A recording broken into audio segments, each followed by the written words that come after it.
Okay, hold on. Hold on one sec. So, what you're saying is that you can't prove that you saw what you think you saw. Am I right? It always comes down to this. Even after 15 years, we still argue about this because you can accept that there exist phenomena that are best left unexplained. The facts are useless in explaining what happened that night. Besides, you were not there to witness it like Alex and I. You had gone to check on an escape route from those lunatics. You are so paranoid, and these were friendly lunatics. That was obvious, even to me. Well, that's because you are the most calm and non-paranoid creature that God ever created. Seriously, how can you two guys be so sure that something greater is out there? Okay then. Let's go over this one more time.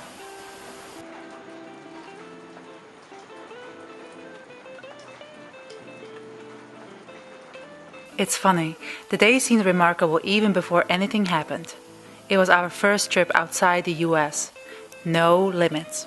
We began our day studying the flowers in a local botanical garden. I don't recall exactly why we went there. Just another part of the vacation experience, you know? A taste of paradise straight off the postcards. Almost otherworldly. I don't remember exactly where we went from the botanical garden. I guess we just wandered around from one exotic experience to another. Anyway, when night came, we needed a ride home, and this handsome young guy picked us up.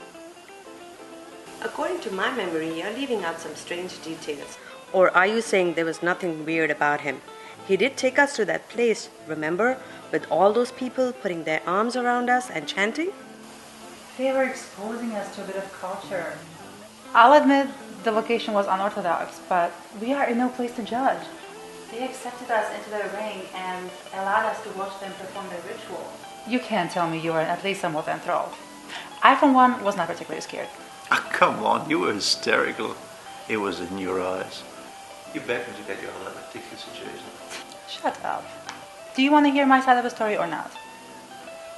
Okay, so after Taylor so narrowly sneaked away from the crowd to save us all from doom, Robin and I stayed to observe the ritual. At one point, all people in the ring, including us, put our arms around each other's shoulders and started chanting. And I swear, suddenly, the wood in the middle caught fire. Just like that. Well, that explains everything. You should have a little bit more faith, Taylor.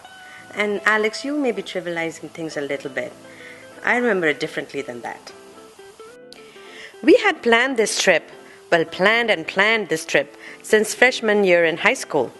It was the summer before college, and we got around mainly by hitchhiking. Those landscapes we drove by, man, I finally started believing in God that summer. You can't look at those landscapes and still doubt the existence of God. Anyway, you remembered wrong, Taylor. For a moment, you even convinced me. But we weren't abducted in Costa Rica. It was some American city with a beautiful park in bloom, one stop of many. And we all thought we were so lucky when that man dressed in white was willing to pick us up. But otherwise, everything happened as Alex told it. Except one thing. What? I saw the hands of God reach down and touch the wood right before it burst into flames. Come on, Robin, make some sense. Interesting. My impression was of an invisible entity. Are you sure you weren't just imagining it? You could be biased from all the superstition and religion you've been fed by your family. Yeah, always had one hand in the sky, didn't you? We may not agree on all the details that took place that day, but one thing I do remember is you, Robin. All day you kept going on about the mirror we broke at the hotel, and how much bad luck we brought on ourselves, and on and on and on. Yeah, that was memorable. Then what did you see, Taylor? If not God, then what?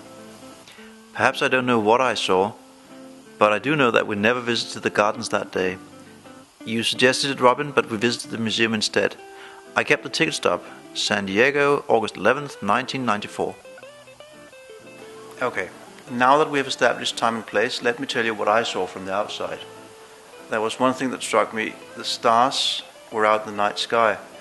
Nothing unusual about that, except one star, right above the house where you were all chanting was brighter and bigger than all the others. I tried to film it, but I couldn't get the moon and the star within the frame together. And now I'm starting to think that I mistook the moon for a giant star. I can't be sure that I saw anything supernatural that night, only the stars and the moon and the fire. I don't think we will ever agree on what happened. I'm just grateful that such a wonder, a miracle, showed itself to us that night. We saw many wonders that summer.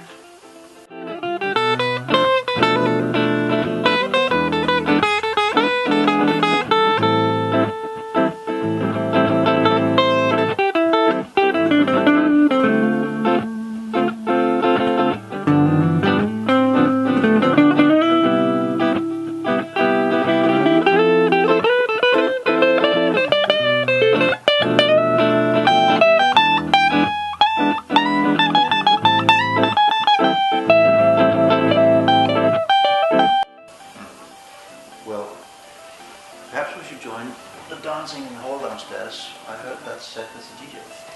Right. He was DJ at Crown, correct? Yes. Yeah, I remember that. Yeah. So how's your wife? She's fine, thank you very much. And how's the kids? Oh, they're doing well, thanks.